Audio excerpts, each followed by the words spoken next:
Assalamualaikum warahmatullahi wabarakatuh. Perkenalkan, nama saya Yuda Rianda dengan NIM F1E222061. Di sini saya akan mempresentasikan hasil dari mata kuliah etika profesi dengan judul Electrical Consultant. Untuk penjelasan, electrical consultant adalah profesional teknik elektro yang memberikan layanan konsultasi teknis terkait perencanaan, analisis, dan pengawasan sistem kelistrikan pada proyek-proyek konstruksi, industri, maupun infrastruktur. Lalu ada beberapa bidang proyek yang sering ditangani itu yang pertama bangunan gedung atau perkantoran, rumah sakit, dan apartemen. Dua, pabrik dan fasilitas industri. Tiga, infrastruktur umum seperti jalan tol, bandara, dan pelabuhan. Lalu energi terbarukan seperti solar PV atau smart grid. Selanjutnya sistem distribusi dan utilitas listrik.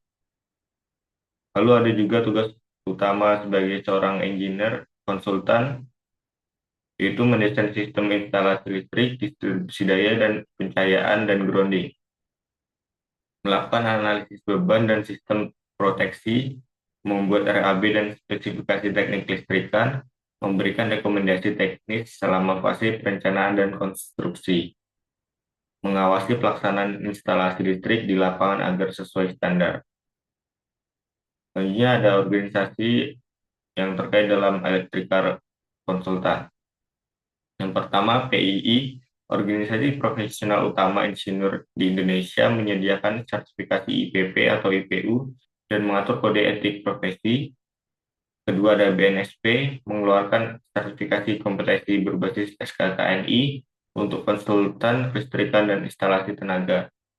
Lalu ada IEE, organisasi internasional yang menaungi insinyur elektro, menyediakan akreditas global dan standar teknis. Lalu ada IEEE, referensi global dalam teknologi elektro, pengembangan standar dan komunitas profesional. Lalu ada jenis profesi yang ada di dalam electrical consultant. Yang pertama, electrical designer engineer, membuat gambar teknis dan perhitungan kelistrikan untuk proyek gedung dan industri. Lalu ada power system analyst, bekerja sebagai menganalisis kestabilan, proteksi, dan efisiensi sistem distribusi dan transmisi daya. Lalu ada project electrical consultant, terlibat dalam pengawasan dan peninjauan teknik proyek listrikan. Yang terakhir ada quality assurance engineer, yaitu bekerja untuk memastikan kualitas instalasi listrik sesuai standar nasional atau biasa kita sebut SNI dan internasional. Lalu selanjutnya ada level dan sertifikasi yang diperlukan. Untuk level yang pertama yaitu level junior, profesinya electrical drafter. Untuk sertifikasi yang digunakan SKKNI listrik dan BNSP. Persyaratan untuk masuknya SMK Teknik Listrik. Dan kedua ada level madya, profesinya electrical design engineer. Sertifikasi yang digunakan sertifikasi perancangan listrik dan BNSP. Untuk persyaratan umumnya D3 atau S1 Teknik Elektro. Lalu level yang ketiga, level senior. Profesinya electrical consultant. Sertifikasi yang dibutuhkan IPP atau IPT, sertifikasi perancangan. Untuk persyaratan umumnya pengalaman 3-5 tahun.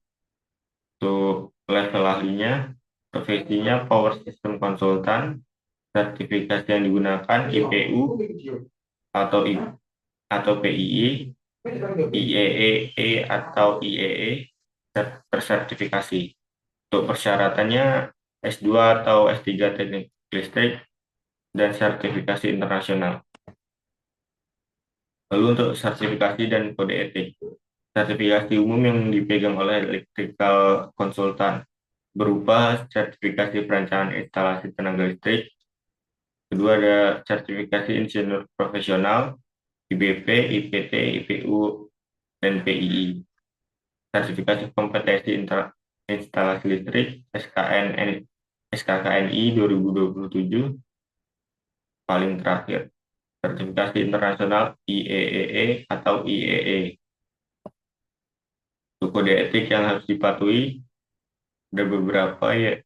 Yang pertama, menyusun rancangan sesuai kebutuhan dan tidak mengandung resiko keselamatan, tidak melakukan plagiat atau rekayasa data teknis, memberikan rekomendasi netral, tidak berpihak pada vendor atau kontraktor tertentu. Dan yang terakhir, menjaga kerahasiaan data proyek dan spesifikasi teknis. Contoh pelanggarannya dan implementasi. Yang melanggar merancang instalasi tanpa perhitungan beban, sertifikasinya sertifikasi BNSP atau PII. Dampak yang diperolehnya teguran tidak disahkan oleh dinas teknis. Pelanggaran yang kedua tidak mengikuti standar SNI atau PUIL. Untuk sertifikasinya IPP, IPT, dan IPU. Dampak yang diperolehnya dicabut IPP, dilarang terlibat dalam proyek, dan untuk pelanggaran yang terakhir itu memihak vendor dalam sertifikasi teknis. Sertifikatnya semua sertifikasi profesi. Dampaknya sanksi etik dan blacklist konsultan. Mungkin itu saja yang dapat saya sampaikan mengenai electrical konsultan. Kurang lebihnya saya mohon maaf. Saya akhiri. Wabillahi taufiq walhidayah. Wassalamualaikum warahmatullahi wabarakatuh.